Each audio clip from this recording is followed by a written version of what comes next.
Hello folks. Well, as you can see, we're buried in snow here and there's not much flying that can be done other than the simulator. So I decided to start a project from an amazing gift of stuff that I received from Tom McGinn.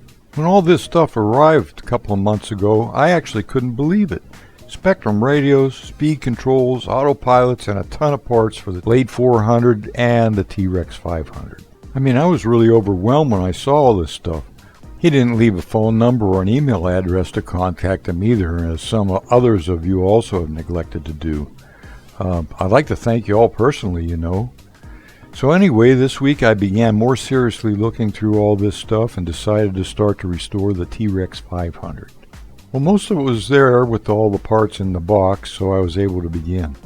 I actually don't know what version this TRex is, or actually how old it is, but it does have some upgraded parts. I did notice that it does have some surface rust on some of the screws in the fly bar, which I'll try to clean up as best I could. It all seems pretty solid, and it looks like Tom was actually pretty meticulous when he put it together. Well, also in all these boxes that he sent me was a DX8 Spectrum transmitter, along with a DX6i and Futaba. I thought the DX8 was actually the transmitter he had set up for this TRex, but it was actually bound to the DX6i. That's not a DSM-X2, so I decided to use my DX8 Generation 2 for the transmitter since it has a diversity antenna and it talks to me. Well, since it was bound to the DX6i, I assume it's probably the first version of the TRex 500.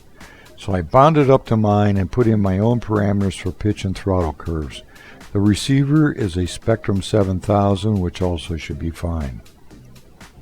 Well, it has Futaba digital servos for the main controls and a JR servo for the tail rotor. By the way, I've had JR radios over the years, and they were some of the best helicopter radios I ever had. Unfortunately, they were burned up in the fire we had. I am also sad to say that JR radios, by the way, JR stands for Japanese radio, they have been reported to have gone into bankruptcy and are no longer making the radios. That's sad to hear, along with the word that Hobbyco also is in bankruptcy, Chapter 11.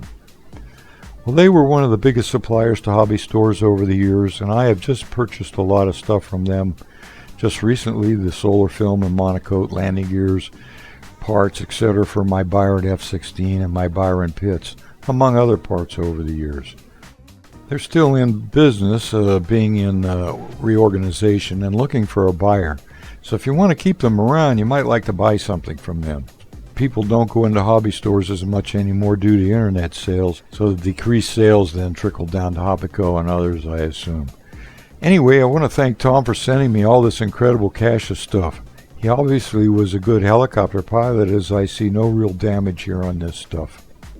Well, back to the TRex. You're looking at the pictures before I cleaned it up and tested everything. I've never actually had a TRex, as they were out of my price range, running from $500 to $700 plus a 7-channel radio and the battery. That gets you over $1,000. So again, I'm very grateful to you, Tom, and I look forward to seeing how this compares to my other electrics and nitro helis. Anyway, next I ordered a battery and a canopy. Those were the two things I needed. Also, I saw many recommendations for batteries and sizes, but I finally decided on a Hobby King 18.5 volt 5S 5035C milliamp battery. It was a bit bigger than I thought, but it fit in the battery bay just fine. So I spun it up in my den and all seems good. It has a nice soft start on the speed control, and the Pro 3D blades were tracking nicely. So let's take it out for a simple flight and see how it goes.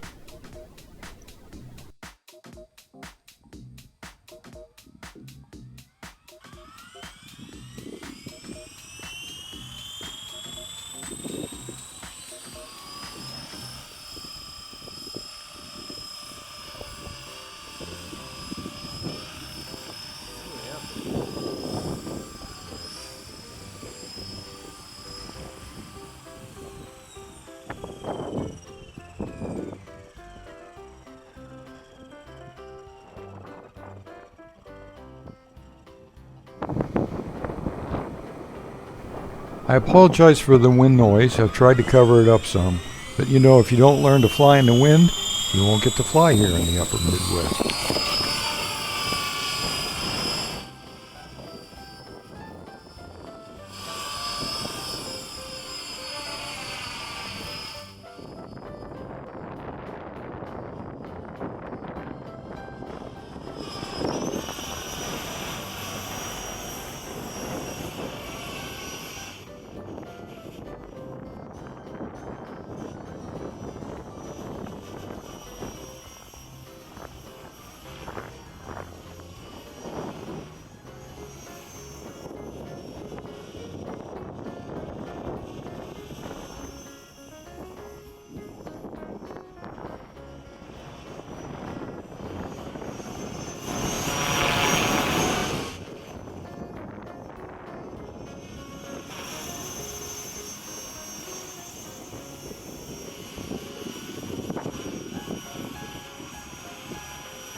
You know, I've seen plenty of fantastic 3D helicopter flyers of my day, and I respect them all.